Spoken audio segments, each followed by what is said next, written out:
All right, get ready to hit the Oxford, Mississippi, play against an Ole Miss team that's charged up and is playing good basketball. They lost a tough one to LSU, but it's the next game on our schedule, and they're playing well. Obviously, we're aware of Terrence Davis and what he's capable of doing. He's had some pretty good games against us.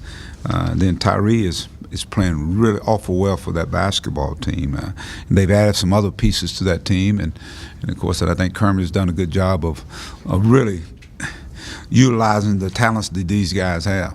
They're, I think, perimeter oriented, a team of guys that can get 30, they can really score. And then defensively, they mix it up. So I think they're playing awful well at home, and so it's going to be when the Hogs and the Rebels get together, it's going to be a ball game. So it's one of those states that sits next to us. So it's a big game. It's a big game from a lot of different ways. It's an opportunity for us to rebound after playing against a very, very talented Tennessee team that really took us to the woodshed. And what I mean by that, they hit us early, and we contribute to that too. I thought we played on our heels, and so going back out on the road, you don't want to do that. So lessons learned for our basketball team. I think that's the key. When you play against a team of that caliber and they're playing well, you got to play some of your best basketball. And I just. But I liked the fight in our guys. I thought we had some guys out there in the second half that you could have folded the tent, but they didn't. And so I'm looking to get that fighting spirit, that kind of mindset, and add execution to it, and go and play against a Ole Miss team that's playing well. It's life in the SEC, and you got to have short-term memory and get ready for those next games. Yes, physicality that Tennessee played with, how do you fight through the frustrations where you end up getting charged for more fouls than they did? Well, it's a learning curve for our young basketball team, and I talk about it in practice, and they gripe about it. I have that no blood, no foul rule in practice, and they gripe about it. But now they see what I mean when I talk about going on the road and playing in a hostile environment. And the officials are human too; they get caught up in it as well. And so, but how do we combat that? We got to have I think a mental toughness and the physical presence that you talked about. We just got to strap it up and go out and fight. I think that's the biggest key. You got to be able to go out and fight. Do you think Isaiah got through that freshman wall on Tuesday? You know what? I just saw him play in a different mindset.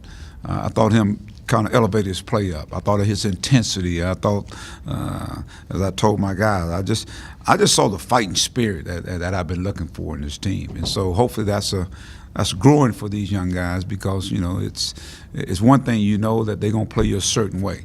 Well, then you got to make that adjustment, and I'm hoping he's starting to make that adjustment, and there's a carryover into the next game. Mike, Ole Miss was thought of as one of the surprise teams, so to speak, in the SEC. At 3-0, what were they doing? Like, how did they look different than last year's team? And then what did LSU do against them that kind of dulled their momentum? Well, I think LSU size was a big factor in the game, and then of course you got one of the better guards in the Tremont Waters kid. I mean, he had some big plays for him, but they got different guys making big plays for them. And when you talk about LSU, but I think with Ole Miss, I think they always have been an athletic team. And now I think they're realizing some of the strengths that they have. Their guard play is their strength. And guys can attack, they can score, and Kermit's did a good job of mixing and matching their defense. I think they're playing through their strengths. It's what they're doing. The Stevens kid, I think he gives them a veteran guy that's been there now for a year. The big kid, I think they're utilizing him. What's his name? Dominique, I call him Dominique. That's what I call him, okay? The Schuler kid, he had a year on his belt. I just think sometimes, when I think Kermit has kind of inserted a sense of urgency. Defensively, they're better. And then offensively, I think they're executing. I wanted to ask you about you were 1-3 the last 2 years in conference. Started 1-3. What can you draw from that? And I mean, project forward from being at that point before and improving.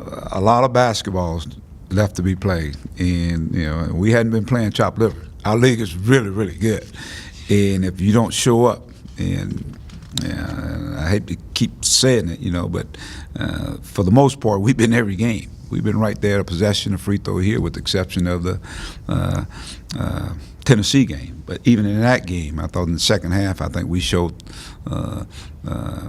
the team that we can become. And so I think the key is now is just let's build on the things that are positive that we've been doing, and continue to value the basketball.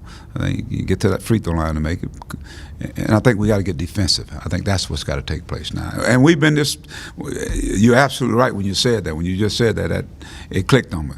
We all of a sudden we got defensive. We got stingy with our defense. Our offense started clicking in. It's that time now to start putting a lot of things together. You get more players out there that can help our basketball team. I think one of the biggest signs was when you put a guy like Reggie Chaney out there. And a lot of good things are taking place with him out there on the floor now. So I just think our depth is starting to formulate, and at some point in time, we got to take advantage of that. Coach, when you have a player going through a slump, maybe like Adrio Bailey is a little bit here, how do you help build his confidence back up? Well, he's got to do it in practice. I think, it's kind of like almost. I mean, he's involved in a lot of plays that can that should be able to help our team. And but it's just one of those things. You just got to continue to work. And I think with the guys that we have here, maybe the competition and practice day in and day out, it may be coming from a different perspective. He may be one of those guys that I bring him off the bench,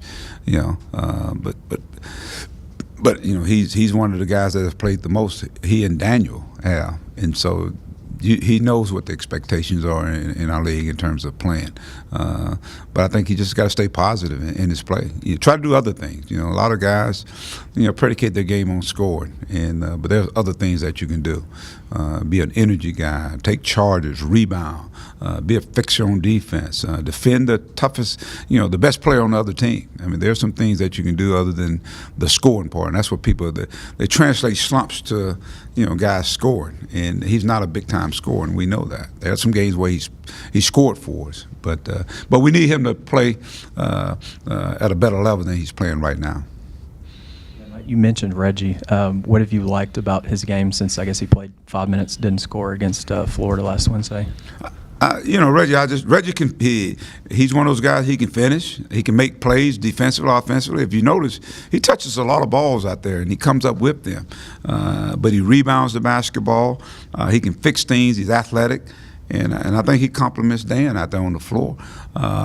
So I'm seeing him grow as a player, and when you really start seeing them when they're consistent night in and night out. How important is throwing that first punch and showing the fight early on Saturday in that environment? I think that's probably been our problem. It's kind of like you get hit and then you hit back. But I think getting off to a quick start, I think is going to be very, very important because you can imagine it's going to be should be a great environment. I'm sure they sold a few tickets there. We'll have some Hog fans there as well. But I think important is come off and get off to a good start. Anything else, Coach? Okay. All right. Okay.